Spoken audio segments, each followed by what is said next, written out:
Welcome to 200 Days in Hardcore Skybees. As a quick recap, during the first 100 days, I was able to make a small wooden hut, build a mob spawner, make a larger wooden hut, kill the ender dragon, acquire an elytra, and most importantly, breed up a lot of bees. If you haven't yet watched that video, you can either go watch that first or stick around for this video and watch it after, whatever floats your boat.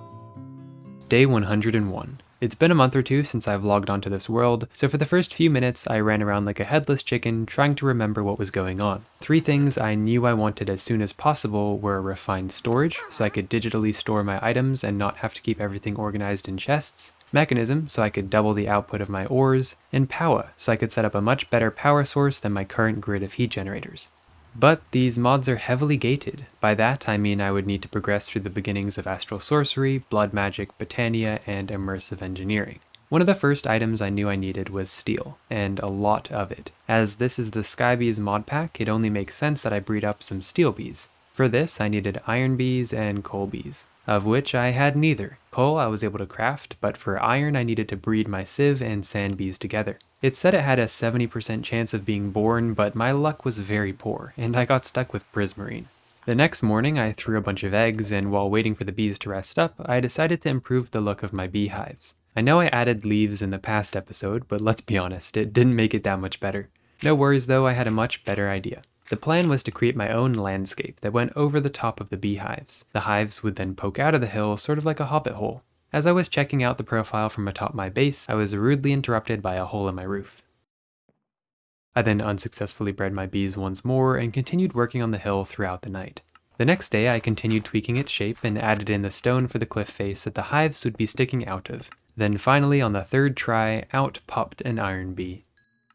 I'm not naturally a good builder by any stretch of the imagination. I'm just very picky and will continually redo stuff until I think it looks half decent. So yeah, the hill took me a whole nother day. One other build I really wanted to improve was my mob spawner. I didn't want to do anything too special, but I thought what better way to spruce up a build than some spruce wood. So on day 105, I crafted up a diamond axe and spent a couple minutes at my mob farm grinding XP to enchant it.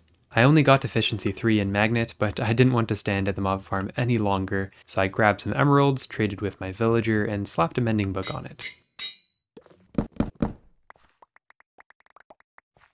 By the end of the day, my iron bee was all grown up, so I bred it with my coal bee and got my first steel bee.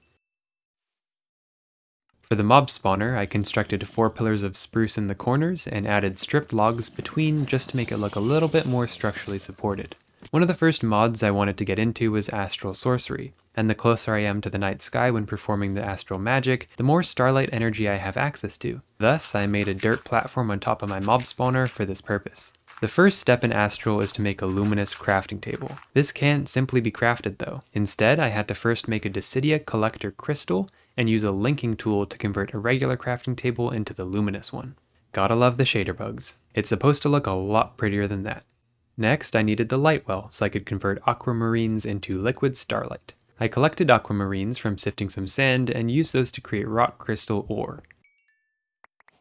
Once I had all the materials I needed, I had to waste some time and wait for night. Astral uses starlight as its fuel for crafting, which is strongest when the sun is nowhere to be seen. So I passed the day by chopping down some more trees. Night finally approached, and I spent it staring at my luminous crafting table, waiting patiently for it to do its thing. It probably would have helped if I actually started the crafting operation by clicking it with a resonating wand. It's clearly been a while since I've played with Astral, so forgive me. The next day I crafted up the resonating wand and had to wait again for the day to pass. And what better way to spend my day than chopping some more trees? By this point I had quite a lot of wood, so I used it to craft up some storage drawers to hold the mob drops being produced by my mob farm. Making the drawer controller took a little bit of work as I had run out of nether quartz, but I made it just in time for night. And hey, would you look at that? Stuff actually works when you do it properly, who would have thought? I then plopped down the light well and chucked in an aquamarine to start producing liquid starlight. I would need a whole bucket of this to upgrade the luminous crafting table to the next level, but it converted into starlight much faster than I expected, so in that same night I was able to upgrade it to the starlight crafting altar. For this table to work though, it would need to be surrounded with a multi-block structure primarily made out of marble. Marble is pretty annoying to craft manually though, and I would need a lot of it. Thankfully, there are marble bees, but I'll come back to that a little bit later. I really wanted to clip this next part out, but whatever. When I woke up, I was bombarded by 3 zombies who I needed to keep away from my villager. Thankfully, the fences confused them, but for some reason, under panic, I used my pickaxe for the entire thing. My sword finally decided to join the party, but it was a little too late. Unsurprisingly, the rest of the day didn't go any better. A creeper had blown itself up during the night and released my bees. I told them to beehive themselves, but that wasn't very effective. I finally put them all back into place and crafted up some item cables to finish off the mob drop filtering system. It quickly filled up with heads though. Don't get me wrong, I like the head mod thingy, but there are so many different ones, and I really did not feel like setting up a proper filtering system to get rid of them. Over the past few days, I had also been breeding up my steel bees, but they didn't yet have a home, so I set up one of my empty hives with the dispensers and timers and moved them in.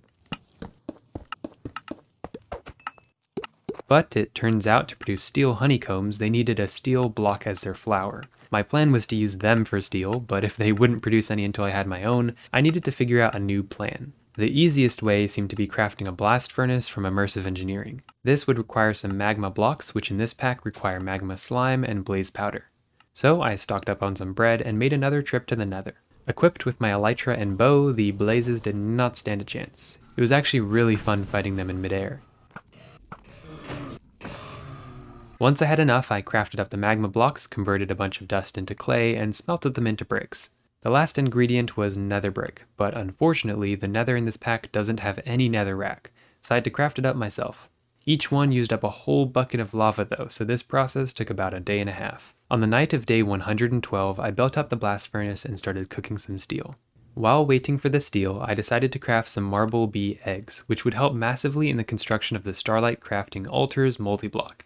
Thankfully, these bees only needed a regular flower to produce marble, but for some reason they had more interest in the flowers next door rather than the ones right in front of them. I decided to just go to sleep hoping they would figure it out on their own. The next day the steel had finished cooking, so I crafted up a block. At least these bees were grateful. Much to my dismay, the marble bees were still intent on ramming themselves into the wall. I tried swapping out the flower with a different one, but had no luck. I had genuinely wasted a few days on this. Fine, you want flowers? I'll give you flowers. Good news though, my well-behaved steel bees had already produced their first steel honeycombs. Day 117 and 118 were so amazing, but you'll just have to take my word for it, I may or may not have forgotten to press record. During that time though, a lot happened, mainly involving the front of my large house. It used to be quite plain and geometric, so I had been experimenting with a new, more detailed design. I continued working on it through day 120, and not gonna lie, it was a much needed facelift. It was nowhere near complete, but for now I wanted to take a break and focus on some other important tasks. I crafted up some drawers to store the various types of honeycombs currently sitting inside the item collector.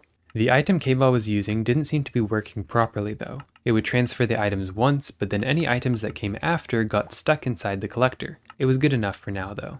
As I was admiring the base from the top of the mob spawner, I decided I wanted to make my island more natural looking, rather than a rectangular chunk error floating in the sky. So I grabbed some dirt and started making a new outline. While doing so, I was able to come up with some unbelievably clever bee jokes. So a bee was walking home from a long day of work. Or flying home, I should say, my bad. I'm already butchering it. When the bee got home, what was the first thing it said? "Honey, I'm home." What is a bee's favorite vegetable? Beetroot. What word starts with B and ends with B? Bee. Maybe I should quit Minecraft and just become a stand-up comedian.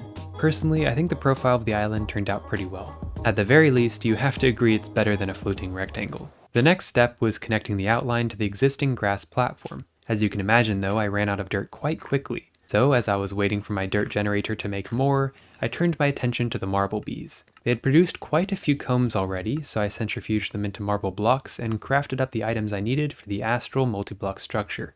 This structure had odd-numbered sides, however, and my mob spawner was even. Since it would hurt my eyes for the two to be misaligned, I decided to put up a pillar of spruce on top of my hill and build the platform up there.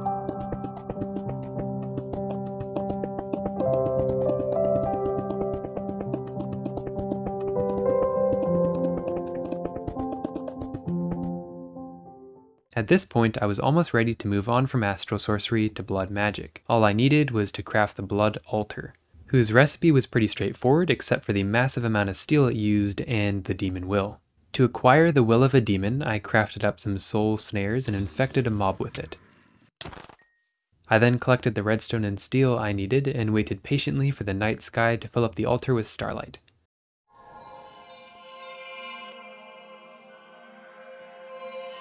It worked. Now for the blood magic phase. This was the last mod I needed to progress through before unlocking the mechanism machines. Blood magic is such a weird mod, and also kind of dangerous. I literally had to stab myself over and over to fill up the pool with blood.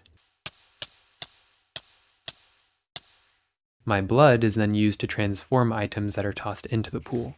To make the item I needed for mechanism, I would need a tier 2 blood altar, and right now all I had was a tier 1. To upgrade the altar, I needed 8 blank runes. These are crafted from blank slates, transformed from stone, and weak blood orbs transformed from diamonds. This process sucked quite a lot of blood out of me. Once it was upgraded to tier 2, I chucked in a steel block, and with 5 more buckets of my blood, it transformed into steel casing. Ore doubling, here we come. 10 more buckets of blood later, and just like that, we now have a metallurgic infuser, electric furnace, and enrichment chamber. I think that is the longest I've ever played in a pack before being able to craft up a mechanism machine. By this point, my dirt generator had filled up again, so I spent some more time filling in the dirt.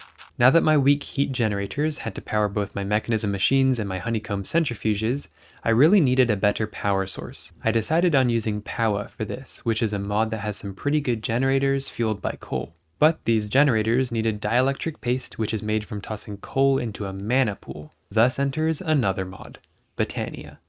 You know, this style of playing where everything I want to make requires 10 other things, which each require 10 more things, is actually quite fun for me, but I'm sure it makes quite a confusing video, so for that I'm sorry. The first step in Botania, which I'm sure many of you have done before, involves collecting white, mystical flowers, and tossing their petals into a petal apothecary to craft up a pure daisy. This is a flower with magical powers that can convert adjacent logs into living wood, and stone into living rock. I don't know how rock can be living, but let's just go with it. I then crafted up the living rock into a mana pool, which is exactly what we needed. But to transform the coal into dielectric paste, this pool had to be filled with some mana. There are a number of ways to produce mana, but honestly I've never understood why anyone would use anything other than endoflames. They use up a lot of coal, but as long as you can generate coal automatically, you basically have an infinite supply of mana. These endoflames are crafted from brown, light gray, and red petals. Then all you have to do is link them up to a mana spreader and toss some coal onto them, and there you go. Yikes, more shader bugs. I thought this particular bug would be fine, but for some reason I now had a weird shadow following me around, which was going to get very, very annoying. I did some research and figured out a fix for the bug, but that didn't happen for another few days. I was on a roll and wanted to keep playing, so for the time being I just played without shaders. I was worried that this would reveal how ugly my island truly was, but it honestly looked better than I expected. Since both the endoflames and the power generator things would use a lot of coal, I decided to build a small hut for a family of coal bees right by the Botania setup. When the hut was built, I placed in a beehive and set up the automatic honeycomb harvesting. Because I only needed to pick up coal combs from a very small area, I crafted up a basic item collector and set it up just outside. I also placed down a centrifuge with a heat generator in the same area, so I could automatically produce coal right where I needed it.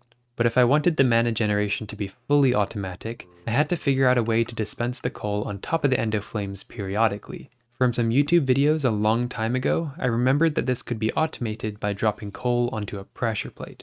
Then whenever the endoflames burn the piece of coal, it sends a signal to a dropper to drop another piece. Come to think of it, I think it was Direwolf20, but I don't remember for sure. His redstone was definitely more compact than this, but mine still worked, so I was happy. It was now time for Powa. For those who are wondering, I'm saying Powa with an H, not power with an R. It's the name of the mod. I just thought I'd clarify because if I'm saying I'm using Powa to generate power, you might think I've gone a little bit mad, which I guess is partly true, but let's move on. Using the dielectric paste and iron bars, I crafted up some dielectric rods. These were then combined to make dielectric casing, which were then combined with some basic capacitors to make a fernator. I can tell the mod authors put in a lot of time to come up with the names of these items. I then placed down the fernator and an energy cell to store a larger amount of backup power. Ultimately, what I wanted was power inside the main house over there, not just on top of the hill. But since the coal was already being generated here, I had three options. The first is to route either the coal or the energy from the top of the hill all the way to my house, which would use a lot of expensive cables, or wirelessly transport items, or wirelessly transport energy. The method I ended up going with was wireless energy, as it seemed to be the easiest and would ultimately be the most helpful for future projects. The way I'll be doing this is with a flux network. One of the key materials for flux networks is flux dust, which is crafted in a very odd way. If I toss redstone on some bedrock and then left-click a piece of obsidian above it, the obsidian falls and converts the redstone into flux dust. This is one of the things I love about modded Minecraft.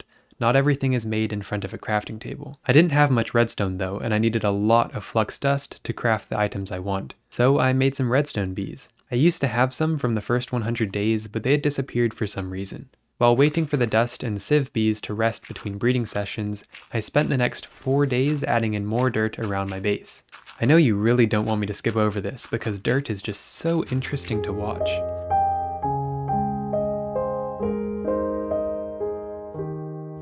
I hate to break it to you, but that was sarcasm. If you actually enjoyed that time lapse, you might want to get checked out. Now that I had a decent amount of redstone from my bees, the other item I needed a lot of for flux networks is obsidian. I was hoping there would be a super simple way of making lots of it, but unfortunately, placing water on top of lava seemed to be the easiest. I have good news for anyone that preferred the shaders, they're back. All it took was a little digging around in the config files and some debugging in the code to find out the problem. I definitely didn't follow a tutorial on Reddit. Another item I needed for flux networks were ender eyes, so I went back to the nether to collect more blaze rods. This block right here is the heart of the flux network. Now, to insert power into my network, I would need a flux plug, and to extract power out of my network, I would need a flux point. I had nowhere to put the energy though, so the flux point was a little useless until I made another energy cell. But I couldn't just yet because I ran out of iron. I already had iron bees, they just hadn't been set up in one of the hives yet, so I placed them in with my dust bees and gave them an iron block. Boom, wireless power. The next step was to move my mechanism machines from outside into my house. My coal bees were generating coal so fast it wasn't even funny. It was keeping up with both Botania as well as the Furnator. So, since the upgrade from a starter Furnator to the basic Furnator was pretty cheap, I went for it. This one generates 70 FE per tick, which isn't a crazy amount of energy, but it would be plenty for powering all of my machines, as well as a simple refined storage system. I haven't shown much mob fighting in this video as it is pretty repetitive and not too challenging with my enchanted armor. But this night I came across something I had never seen before while I was lighting up my island. It was one of those OP bosses with insane health, but it was a baby. And my goodness, it was hard to hit. After some running around, I was finally able to get it in a position where I could reach it, but it couldn't reach me. Anyway, the next day I noticed that the pipes weren't working properly, so I swapped them out with mechanism pipes. These both worked and looked much better. Alright, if you remember back at the start of the video, I mentioned I wanted mechanism machines for doubling ores, power for generating power, and refined storage. 2 of those were done, refined storage was all that was left. This would be tough though, as I needed a lot of silicon, quartz-enriched iron, and slime. These were all items that were kind of annoying to collect myself, so once again, bees came to the rescue. These bees aren't too difficult to breed, the only bottleneck was really with the silicon one. For that, I needed another quartz bee, which only had a 10% chance of being born. So I spent the next 4 days swapping between placing even more dirt around my base and breeding up the bees. And guess what? Not a single nether quartz bee popped out. Lucky me. I decided to switch gears and focus on the easy ones instead, like the slime bee. For this, I needed a zombie bee and a snowball bee. Both of these were craftable, but getting a snowball was much more complicated than I had anticipated. When I checked the recipes, it could be crafted from itself in a mana pool, great, that's helpful, or from a snowball bee. Yeah, I was very confused at this point. But then I remembered another tip from an old Let's Play series I watched. The pure daisy from Botania could be used for more than just living rock and living wood. It also has the ability to turn water source blocks into snow blocks, which I could then break with a shovel to get snowballs. Not gonna lie, figuring that out felt pretty good. All of these recipes are like a puzzle, where you have to try and figure out the easiest way to get the items you want. And the dumber I am, the more curveballs I encounter, which just makes things even more fun. Hey, slime bee! And I also got another quartz bee shortly after. Things were definitely looking up. I now wanted to breed my nether quartz bee with my Certus quartz bee to get silicon. But of course, to do this, I first needed Certus quartz itself. The way to get that in this pack is to drop skystone dust into lava, crush the resulting skystone into, get this, crushed skystone, who would have thought, and then sift it to get Certus quartz. By about midday, the nether quartz bee had grown up and I bred up the silicon bee. We were now well on our way to having everything we needed for refined storage. Or at least that's what I thought. Whilst I was researching the recipes that night, I realized refined storage was actually gated by yet another mod, industrial foregoing. I would first need a dissolution chamber and a lot of honey. Normally in refined storage, I start off with a single 64K storage disk, meaning I can store 64,000 items in the system. And to do this, I would need 27 1K storage disks. The math checks out, I promise, ultimately using up 40.5 buckets of honey. The next morning, as I was trying to place down a tank next to my centrifuge to collect honey, a baby Soren came to attack me. After that shot, he must have been pretty sore in the head. Sorry, I had to. By this point, I had 2 silicon bees, so I transported them into the same hut as my gravel bees and gave them a quartz block to feast on. I hope the gravel and silicon bees didn't get too closely acquainted because shortly after, I removed the gravel bees to make room for my slime ones. Okay, last bee for now, I promise. The quartz-enriched iron bee. This one, as with any bee, needed a specific flower. In this case, a quartz-enriched iron block. In every pack I've ever used before, I could just craft iron and quartz together. But again, this pack decided to make my life harder. The only way for me to get quartz-enriched iron was by first crafting an alloy furnace from Immersive Engineering, and then chucking in nether quartz, iron, and some fuel. Alright, nice. Finally, I was ready to start refined storage. The first item to craft was the central controller. Well, turns out advanced crafting is also in this pack. Today I learned. It's fine though. The greater the challenge, the greater the feeling will be when I get there. Part of the recipe for the advanced crafting table requires metal plates, which are pretty easy to get. All I had to do was craft and construct a metal press, and a coke oven, and an engineer's workbench, and a plate mold. Easy, I told you. Now I was ready to smash some ingots into plates. Or not. I may or may not have forgotten to hook up the power.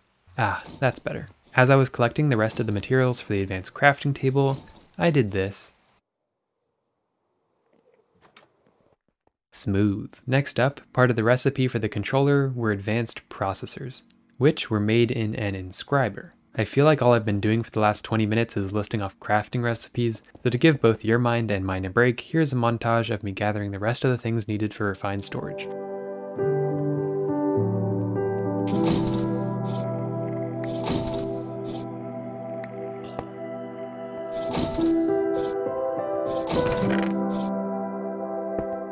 Another shader glitch, great. I wasn't able to find a fix for this one, but it didn't look too bad. From there, it was pretty much smooth sailing. I crafted up a disk drive, which would hold the storage disks I have yet to make, and a crafting terminal, so I can access and craft the materials stored in the drives. You know, back when I said quartz-enriched iron was the last bee to make, well, I lied. To make the storage disks, I needed the dissolution chamber, which needs rubber. In every other pack, you can just suck it out of logs, but in this pack, I needed the rubber bee. Thankfully, I already had both of the parents needed for this one. Oh, and I also needed a pity machine frame, only craftable through the runic altar from Botania. Then started the long and arduous process of keeping the dissolution chamber full of items and honey so I could produce the 1K storage drives. Originally, I was worried about the amount of honey that I would need, but thankfully I found out I could craft honey blocks and honey bottles back into buckets, which meant I already had more than enough. Once those had finished, I watched the sun set and compacted all of my 1K storage parts into a single 64K storage disk. Finally. The next day and a half were spent dumping my items into the new storage system that were previously scattered around my island. My journey with refined storage didn't end there though. The first step for me was to make a wireless transmitter and a wireless crafting grid. These would allow me to access my items, you guessed it, wirelessly. The basic setup only reached 16 blocks though, which wasn't that helpful. I could improve this using range upgrades, but first I went to sleep. In the morning, I was greeted by a family of creepers. And not one, not two, but 3 bosses also spawned. I wanted to try killing these guys properly this time rather than my normal safe strategy, but I really should have equipped my shield first, so I used my elytra to help me out a bit. For the wireless upgrade, I was 1 ender pearl short. Thank you. The radius of the coverage was now expanded to 24 blocks. which, in case you were wondering, is about this far away. Ideally, I would have access to my items anywhere on the island, but this would have to do for now. Not long after, I encountered a wandering trader. I tried to get rid of it in the usual fashion, but this time it caught me red-handed. This one needed a little bit of a nudge. Normally, I save the llamas, but these were being very mean to me, so they fell to the same fate. The second one got lucky though and landed on my cobblestone platform.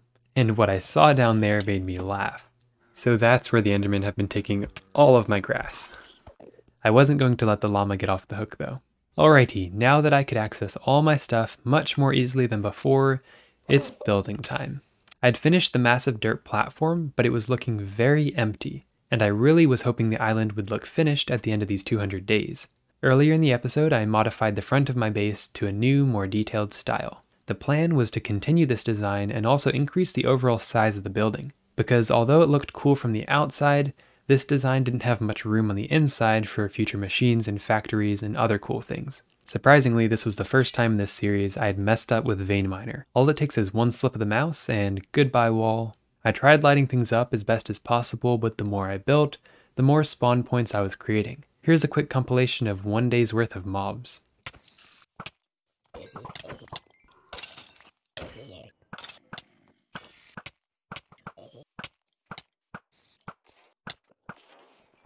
Building for multiple days in a row gets a little tiring, so I ran a few errands to take a break. Remember the 2 bees that escaped from me at the very beginning of the first 100 days video? Well, they've actually been chilling just above the void this entire time. And now that I have an elytra, I thought I may as well bring them back. My generosity stopped there though. They'd already made their thoughts about me quite clear.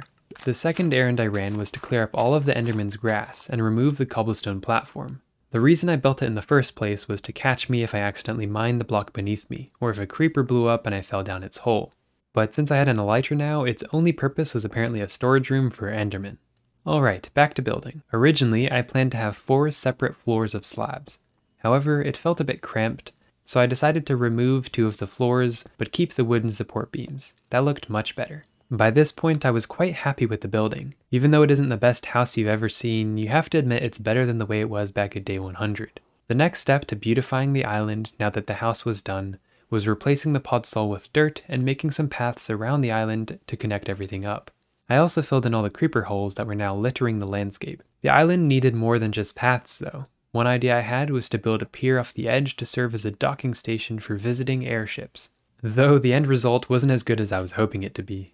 One of the problems I currently had with the way my island looked was the fact that there was nothing underneath. Ideally, I would have a large stone structure like most fantasy sky islands have, but with an island this big, I would need a ridiculous amount of stone for that. Instead, I tried to create a slightly different effect by lining the edge of the island with cobblestone spike things. The purpose of this was to create an illusion that the dirt was somehow being supported, at least from the side. From underneath it still looked like garbage, but no one's going to be under there. Another thing this island was missing was trees. If I had all the time in the world, I would have made custom ones, but we are on the clock. So I figured regular spruce trees would look good enough. I decided to wrap the outside of my island with trees all the way around, to make it feel like my base was being built in a clearing in the middle of a forest. Okay, I gotta interrupt my base commentary for a second to show you this. So one of the enchants on my armor gives mobs a little bit of knockback when they hit me. And on the rare occasion that they hit me at the same time that I hit them, this happens. Bye! Along with the trees, I also spammed some bone meal around the edge of the island. I'd intended that the grass would only be 1 block tall, but unfortunately when I sprint, it causes the grass to grow up faster. It still looked okay, it just means that creepers will now have a perfect hiding place. Anyway, I still had a lot of open space beside my house, so I decided to make a proper wheat farm. This entire time, I'd been using the same tiny farm I made back on day 3. The design of it was pretty straightforward, it was just a few strip logs connected by slabs. If you have a good eye, you probably noticed that the replay mod is using different shaders to my in-game clips so far. That is because I encountered yet another bug. The spruce tree leaves looked weirdly bright in some places and dark in others, so I swapped over to the Project Luma shaders, which I honestly think I like better than the original ones. For the farm, I dug a few holes and placed in some wooden slabs. The reason I did it this way was so I could waterlog them, but also have a flat surface on which to place a torch. Then I got to tilling the ground.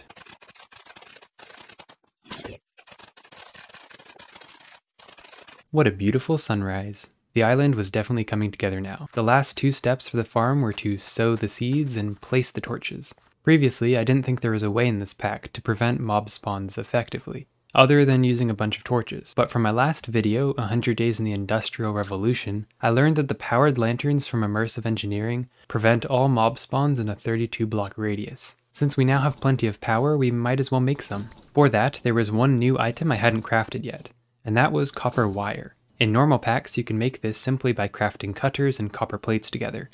But once again, this pack messed with the recipes. I first had to make a wire mold and then pop that onto the metal press.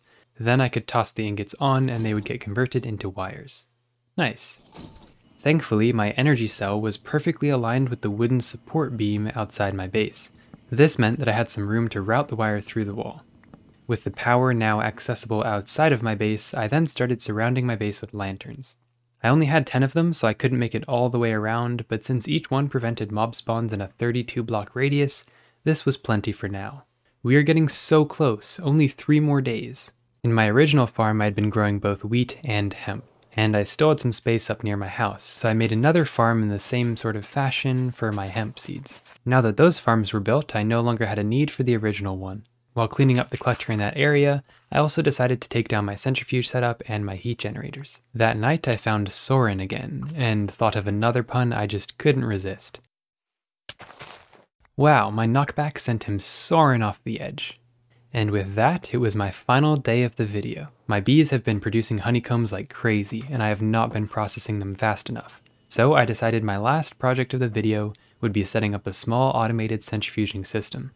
Now I can dump honeycombs in the top chest and they will then be sent into the centrifuges. The resulting honey will fill up the tank and the items will go into the chests below. It's going to take a while to process these honeycombs, but it's definitely better than the manual system I had before. On a different note, I noticed that my axe was low on durability, so I popped over to my mob spawner to repair it. Unexpectedly, I got an achievement for killing 100 Endermen. How fitting for the 100th day of this video. And with that, I'd like to thank you for watching. It was really fun revisiting this world and improving it. If you liked the video, consider subscribing. It would mean a lot to me, and you'll be kept up to date when I post more of these videos. Anyway, thank you again, and see you next time.